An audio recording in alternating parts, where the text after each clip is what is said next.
Every time you tap your card at a coffee shop, order food online, or buy something with your phone, there's a good chance Visa just made money.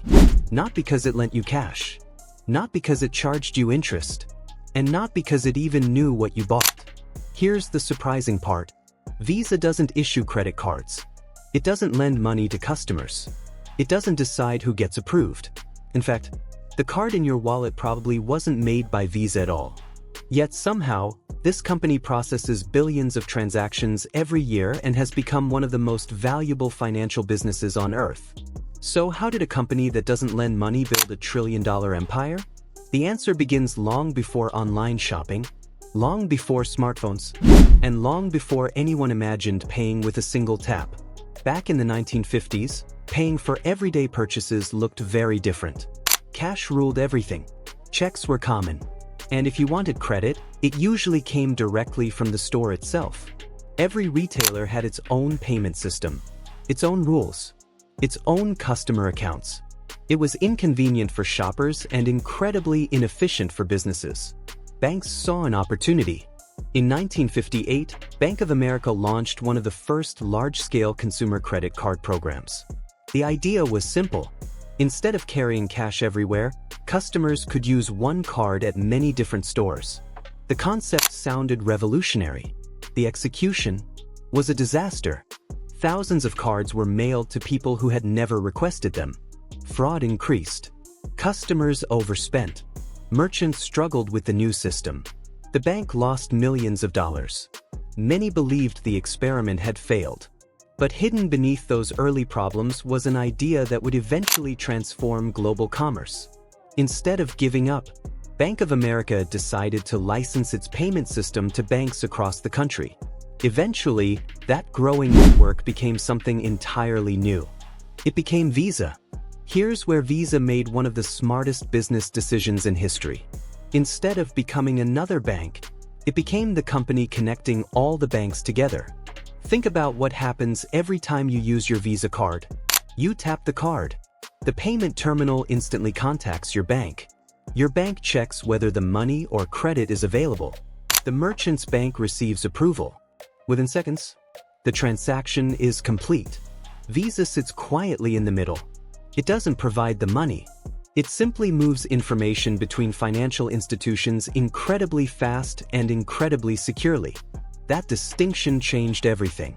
Banks handled lending. Banks accepted credit risk. Banks dealt with customers. Visa focused entirely on building the world's fastest and most reliable payment network.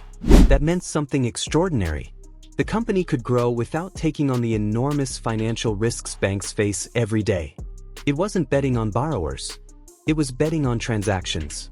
And as the world made more payments, Visa naturally grew alongside it.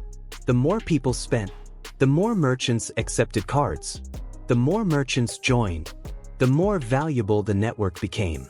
It was one of the most powerful network effects ever created. Every new customer made Visa more useful for businesses.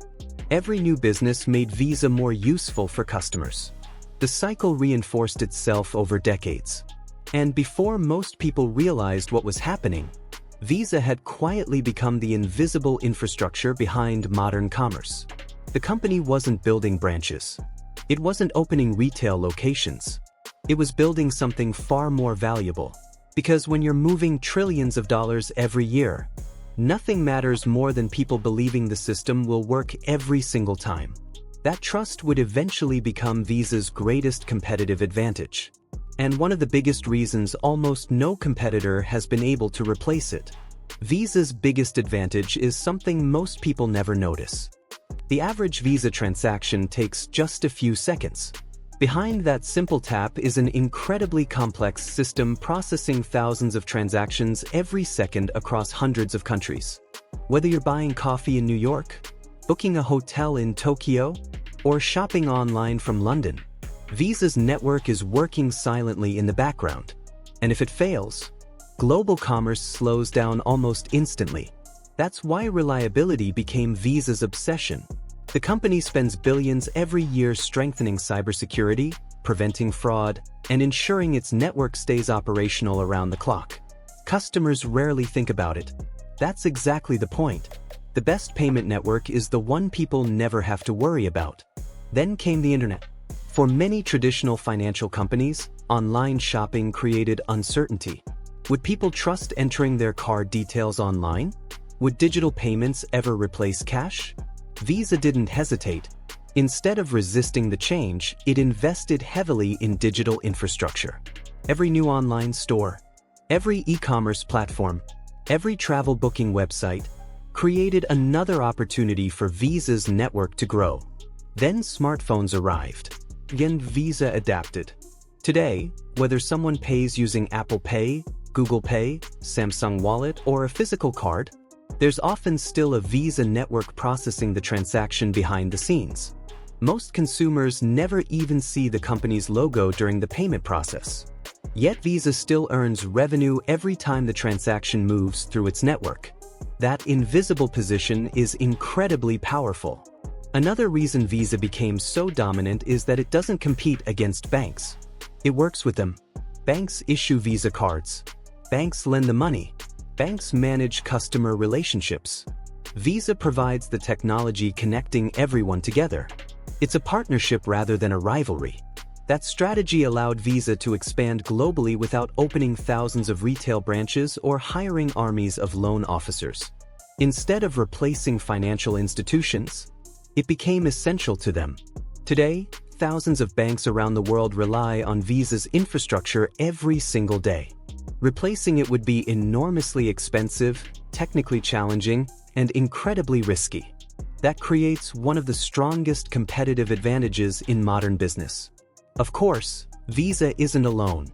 MasterCard operates a remarkably similar business model. American Express takes a different approach by acting as both the payment network and, in many cases, the card issuer. Meanwhile, digital payment companies like PayPal, Block, and Stripe have changed how businesses accept money online. More recently, fintech startups and cryptocurrencies have promised to disrupt traditional payment systems altogether. Yet despite all these new competitors, Visa continues processing an extraordinary volume of global transactions. Because many of these companies still rely on Visa's infrastructure somewhere behind the scenes.